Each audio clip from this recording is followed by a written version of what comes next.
Saludos a todos, hermanos y hermanas. Padre Diego, hoy con el Evangelio del día, hoy miércoles 13 de octubre con el Evangelio del día. Lucas capítulo 11, los versículos 42 al 46. En aquel tiempo Jesús dijo: Ay de ustedes fariseos, porque pagan diezmos hasta de la hierbabuena, de la ruda y de todas las verduras, pero se olvidan de la justicia y el amor de Dios. Esto debían practicar sin descuidar aquello. Ay de ustedes fariseos, porque les gusta ocupar los lugares de honor en las sinagogas y que les hagan reverencias en las plazas. Ay de ustedes, porque son como esos sepulcros que no se ven, sobre los cuales pasa la gente sin darse cuenta. Entonces tomó la palabra un doctor de la ley y le dijo: Maestro, al hablar así, nos insultas también a nosotros.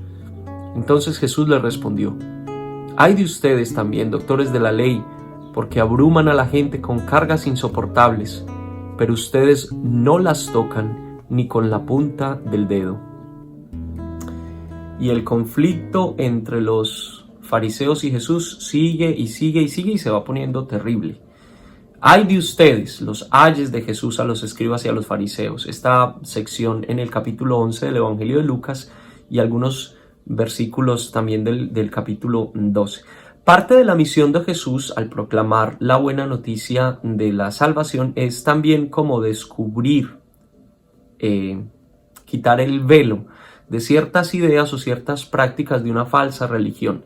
Jesús denuncia entonces como ese abismo que existe entre una religión muy preocupada por el cumplimiento de las normas, inclusive las más pequeñitas, y la falta de amor y de compasión hacia los otros, que era la religión, digámoslo así, que estaban practicando los líderes religiosos en su época, los fariseos, los escribas, los maestros de la ley.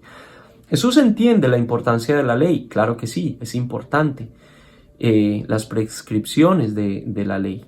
El problema es que la observancia de esa ley los fariseos estaban como tomando el derecho de condenar a los otros y hacían una religión más bien de la condenación de todos aquellos que no cumplían la ley y despreciaban a los pobres, a los humildes, a los sencillos, que usualmente eran personas no muy educadas en los asuntos de la ley religiosa o de la ley judía, ¿sí? Entonces es ahí precisamente donde entra en conflicto el mensaje del Evangelio que predica Jesús y que predican sus discípulos.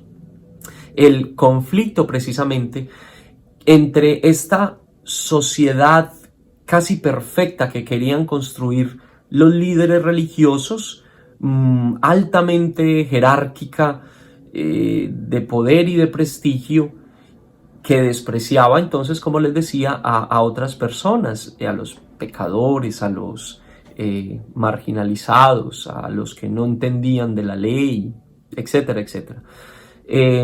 Creo que precisamente ahí está como el reto para Jesús, para el Evangelio y para nosotros. El conocimiento de las cosas de Dios, de la ley de Dios, de las escrituras, de los mandamientos, no se puede volver un privilegio, como lo decía ayer, un instrumento de división, sino que al contrario, se vuelve una responsabilidad para nosotros en nuestra vida. No solamente para conducir nuestra vida de una manera adecuada, de acuerdo a lo que nos enseña el Señor, sino también para tener misericordia hacia los demás, sabiendo que los primeros perdonados hemos sido nosotros, ¿sí?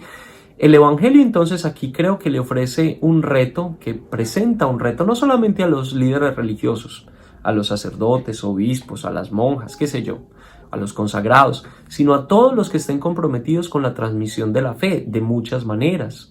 Los catequistas, los líderes en las parroquias, inclusive los padres, los amigos, ¿sí?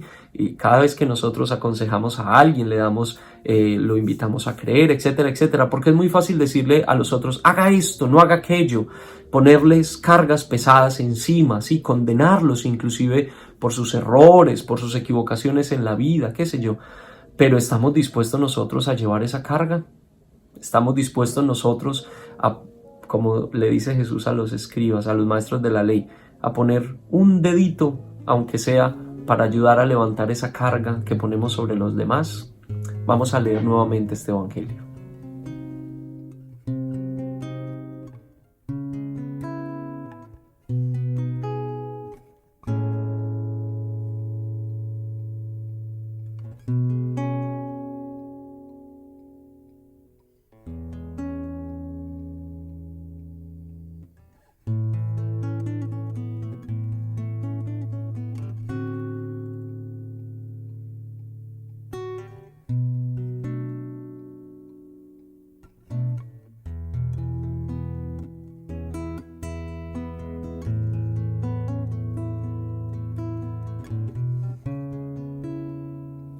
Entonces, como les decía al principio, esta confrontación va a continuar y vamos a escuchar en estos días cómo Jesús sigue retando fuertemente a los escribas y fariseos. Que el Señor los bendiga a todos. Nos vemos mañana con el mensaje del Evangelio. En el nombre del Padre, del Hijo y del Espíritu Santo. Amén. Salud y chao, chao.